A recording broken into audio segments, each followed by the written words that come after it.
Look at the nations and watch, and be utterly amazed, for I am going to do something in your days that you would not believe, even if you were told. Habakkuk 1:5. Acts 13 quotes nearly verbatim the second half of Habakkuk 1:5. In that Acts chapter, Paul and Barnabas are in Pisidian Antioch in modern-day Western Turkey, teaching in a synagogue, warning the Jews there that unless they put their faith in Jesus, disaster would ensue. During their visit, Barnabas and Paul converted many Jews into new Christians, even as they were eventually driven out of town by the ruling Jews of that synagogue.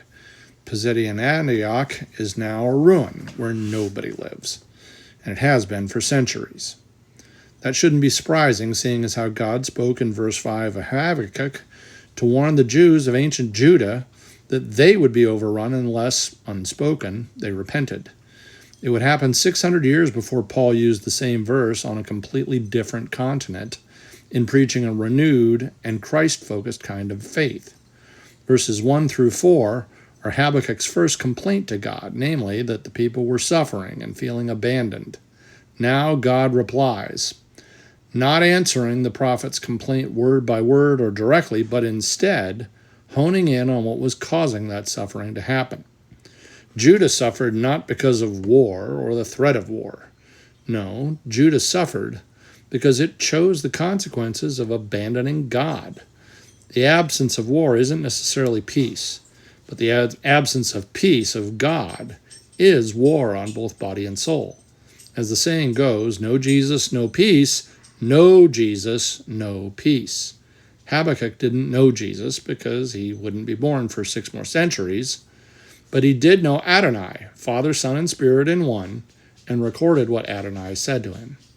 Terror and overthrow would indeed come to unrepentant Judah, and it would be amazing to behold. God would use the terror of rising Babylon to inflict consequences on the people who had turned away from him. The people had lived under the southern kingdom for so long, under many different Jewish kings, worshiping at the temple in Jerusalem, that they had grown arrogant and wayward. Because of this, God would bring his justice on them by allowing a hostile nation, Babylon, to overrun Jerusalem, destroy his temple, and haul the Jews away into exile. The people to whom Habakkuk spoke God's words would have found that unbelievable. Well, fancy this. In our world, ahead of America's 250th birthday, we consider it amazing, maybe impossible, to conceive of a world without the United States. But we're no better than Judah, and we'd be wise to consider that Habakkuk's words, God's revelation to him, apply as much to us as they did to the ancients. If we don't return to God, we shouldn't be surprised if he does something unbelievable and amazing to us to call us back to himself.